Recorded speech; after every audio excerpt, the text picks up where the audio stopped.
Hey guys, Bobberfish here. Today I'll be doing a tank overview of the T25 AT, which is the Tier 7 American tank destroyer. It's one of two Tier 7 American tank destroyers that you can get. This is the non-turreted variant. There's a turreted variant, which is the T25-2. I don't have that in my garage at the moment, but I will aim to get it in my garage soon. So yeah, as you can see, I've got a mark of excellence on this tank. There's a reason for that, and that's because I absolutely love this tank. It's insane, the gun is great, the armour is amazing, and the mobility is just all I could ever want in a tank like this.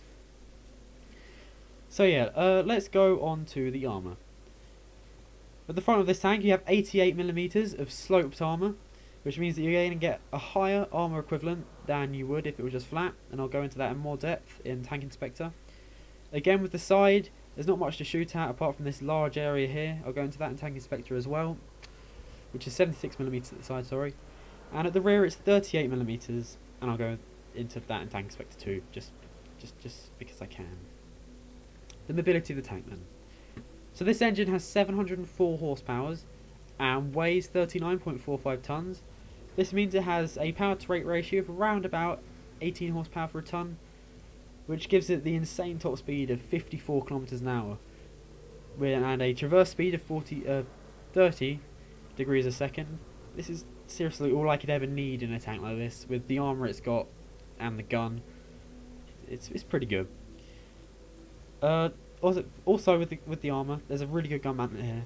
Forgot to mention that, and that can be used really effectively in brawling situations where you get really close up in the tank, and that's basically all they'll be able to shoot at. But yeah, I'll go into that in a bit later. It's got 840 hit points, which is more than enough at Tier 7. It's also slightly above average for a Tier 7 tank destroyer, which is nice. So yeah, the main thing about this tank is the gun, and I'm going to go into that now. So currently I have the 105mm equipped, which is the 105 AT gun T5 E1. It's 105mm with a rate of fire of 6.59 rounds a minute, which is good. I've got a where is it here? Medium caliber gun rammer. That's a mouthful. Which takes 10% off the load time, so that'll probably be about 6 seconds. Which is, no, 6 rounds a minute, which is good.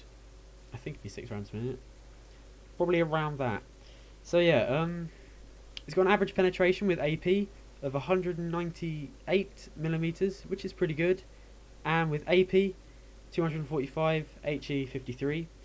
But yeah, this penetration is really good. You really notice it. It's a really big step up from the other gun you get, the 90mm. You can really feel the difference. It's only 28mm, but you can really tell that there's more penetration. The average damage is 320 HP with this gun with AP, and with APCR it's 320 as well. This is a juicy amount of damage that you can do with this gun, and combined with the penetration and fire rate, you can really damage some enemies and do some good hard knocks into the opposition's tank count, so to say. The dispersion, which is the accuracy, is 0.38 meters, which is very good, very accurate for a 105mm gun. Aim time of 1.7 seconds, which is just dreamy. You can also get some crew upgrades, which will be able to slow that down, speed that up. Sorry, why would you want that to slow that down? Anyway, and the weight 2,400 kilograms. That doesn't really mean much, but yeah, it's there if you need to know. So the other tier 8 gun that you get in this tank is the 90mm AT T15E2. 90mm gun. It's got a 8.22 rounds a minute rate of fire, which is pretty quick. This is the same gun as you get on the Jackson and the Hellcat, I think. No, it's not. It's basically the same, but you get it on the T25-2, T28 prototype, this tank, and then the T28. It's basically the same as one on the Hellcat, so if you've used the Hellcat's gun, you'll basically have the same thing here. It's a tier 8 gun, a lot like the 105mm, so basically tier for tier, you choose which gun you want based on how you like to play. I like this one because it's slightly derpy, but it's also high rate of fire, high DPM, which is good. So the 90mm gun then, 170mm of penetration with AP, which is slightly less than 105 but still quite a lot. You'll notice it. APCR, it's got 258 millimeters, which is more than the 105 millimeter gun with 245 millimeters with APCR. However, the 90 millimeter has 258 with APCR, but premium is pointless in some ways. With HE, you get 45 millimeters of penetration. The thing about premium rounds is it's not like they're useless. It's just they're kind of OP, and I don't really like to use them. I have 2 rounds of APCR. That's just in case I get into like a tier 9 game or something, so I can do some damage. But yeah. So this gun does 240 damage every hit with AP and APCR, and 320 damage with HE. HE is always going to do more damage. But yeah, this damage is pretty good. It's good enough to get you places at tier 7 and tier 8. But at tier 9 it's just basically scratching tanks. So yeah, weight 2050 kilograms. Great, no one cares. But yeah. The dispersion at 100 meters, so the accuracy is 0.35, so it's more accurate than 105 millimeter, but that's what you'd expect with a lower caliber gun. The aim time is 1.7 seconds, which is exactly the same as 105 millimeter. So they're basically the same, except one does more damage, and one has higher fire rate. Guess which ones? The stock gun on this is also pretty good. This is the one you get on the Hellcat. Yeah, this is it. It's basically the same as this gun here. Just it has lower penetration. That's it. So yeah, the stock gun has 90 millimeters of gun, a rate of fire of 8.22 rounds a minute, average penetration with AP of 160, average penetration with APCR of 243, blah blah blah, HE 45. This is good. Again, you probably won't feel much difference between the tier 8 gun and the tier 7 gun, so they're basically the same. Which is another reason why I use the 105mm, because it's different and better. And the average damage is 240 with AP and APCR, then 320 with HE. The accuracy is 0.35, same as the tier 8 90mm, and everything else is exactly the same. So the guns that I would use would be, depending on your playstyle, if you want to play sort of long distance quick sniping or close-ish medium range, I'd use this gun. If you want to use sniping or brawling, I would use this 105mm. So those were my recommendations for the gun. View range and signal range. The signal range is good. Not really too bothered with the signal range. Not the biggest deal. But the view range is something I care about quite a lot, because being able to snipe from a distance in a tank destroyer is key. So with the stereo scope, which is the binos, I think it might include the optics, but I'm just going to say it includes the binos just to be easy. Is 437 meters, which is great. That's like view range from 8.0 for a tank destroyer, which is good. The base one is 350, which is good, and then the actual, which I'm going to guess is just the same without optics, is 350. So yeah, that's pretty good. The gun reload time, which should be in the gun bit, but I'm just going to say now, is 7.85 seconds, which is good, but I've got the gun rammer, so that takes 10% off that.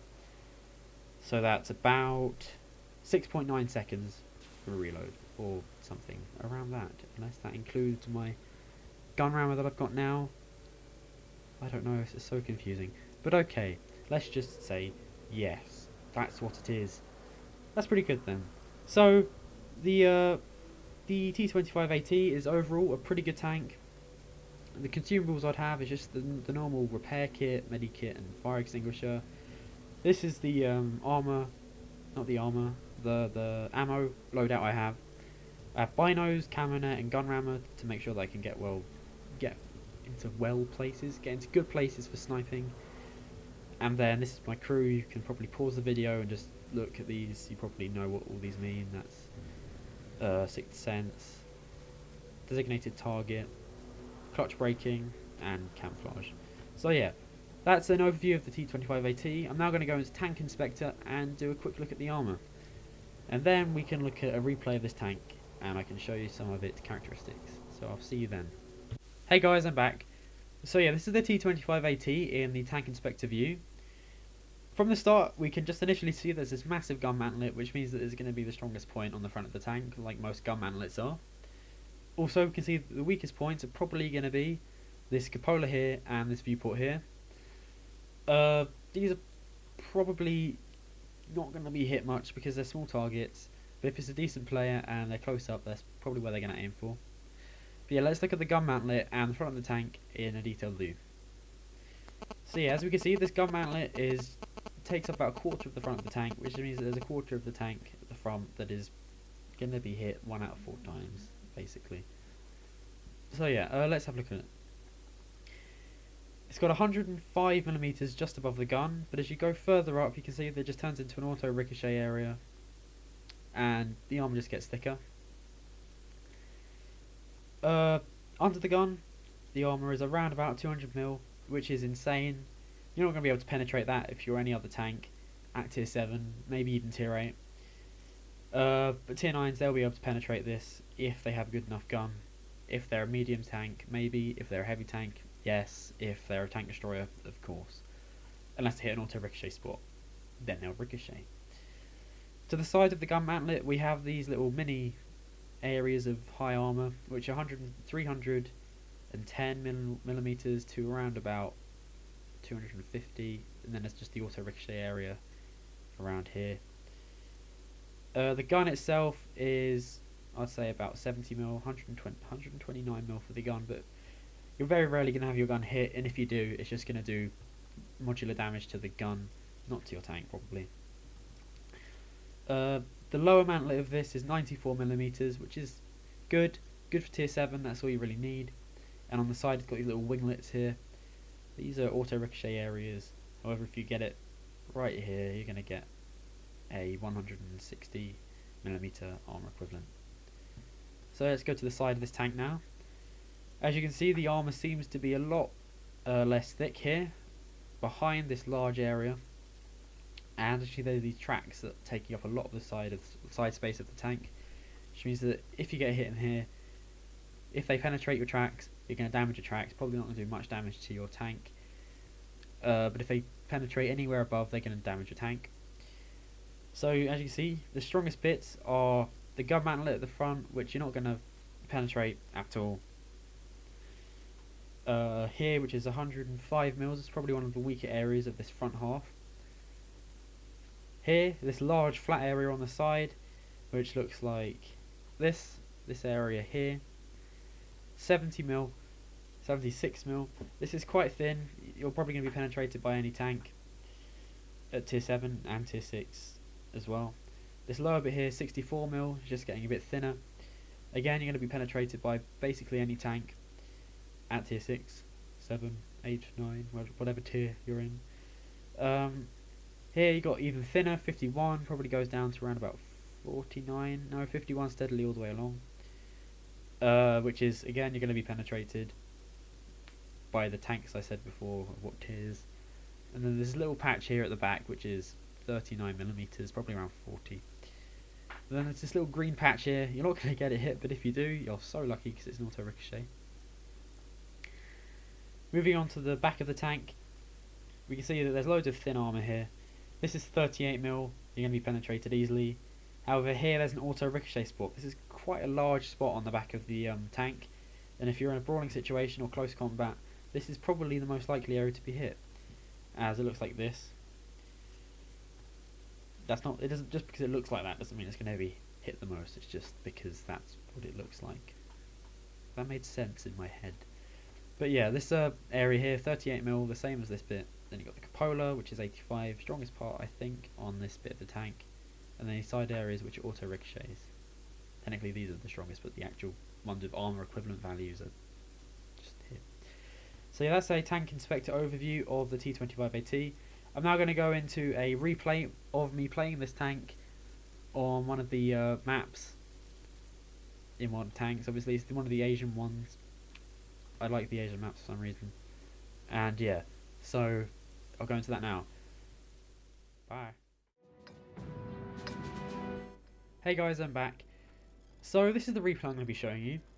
It's on the map Pearl River, which is one of the Asian maps that was introduced a few patches ago. And yeah, this game looks pretty even. We got a good ratio of mediums to heavies and a good ratio of lights to TDs, which means there should be some good play. Unfortunately I crashed into this T64 because I was checking my phone. But yeah, so I'm heading off to the E2, E3 area, which is where I like to go on this map in a tank destroyer. I find there's some really good sniping spots there, and I also find that you find it quite difficult to be spotted there because there's a lot of bushes and trees to hide in. This tank is really effective in this area because it has a really good view range, so you can get a good view of the whole valley, and also the camera rating on this tank is pretty good. I know this because there was a T34-1 that didn't spot me and it was about 20 meters away. It's in this game. So yeah, I head up to this area here to try and get a good view over what's happening in the game. As you can see, a few tanks have been spotted, all in the valley area. The KV-85 there in town. Decided not to take a shot at him, and instead I go, don't know why I do this, but I tried to make my own little camo area here. My plan was to kind of move these trees into an area to create a kind of man-made bush thing, but it didn't really work. When I was trying to back up, I kind of got confused with what left and right is when you're going backwards, so I kind of just wiggle a bit. And in the end of this, I don't even use the bush. I use it for literally about half a second and then move up the hill to see what there is. To get some shots into this stupid KV-85 in town that decides to take a shot at me. Not complaining, it's a game. They're meant to be shots taken at me. See, I decide to move up here. I accidentally knock over this tree. I'll turn around, see if I can get a shot at that, but it's behind the hill. And I see that KV-85, I'm like, can he see me? Can he not see me? But he probably can, and that's why he shoots me. See if I can get a shot on that T34-1 there. Unfortunately, I can't. 59-16, can I get a shot on him? No, but then I take the shot. I get the shot from the KV-85. Turn around, see he's there, got his butt hanging out behind the house, take a shot. 230 damage, it's pretty good, about average. He ricochets a shot, I think he hits my gun mantlet there. So the armour of this tank is pretty good, especially when people are shooting from underneath you. The gun depression is also really good for this tank destroyer. I don't know what it is exactly, I'll try find it and try put it into the description. I know I haven't been putting the stuff I've said to put into the description, but you know, I'll try to do it. Yeah, I see those two tanks there, I think they're probably going to rush me, that's what I think anyway.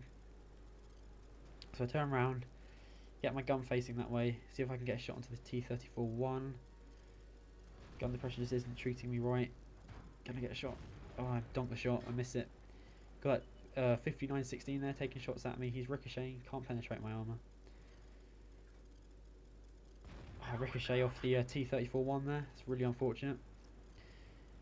I slide back here because I feel that I'm going to be rushed by them both and that they're probably going to surround me, so I decide to get out of that situation and kind of take control.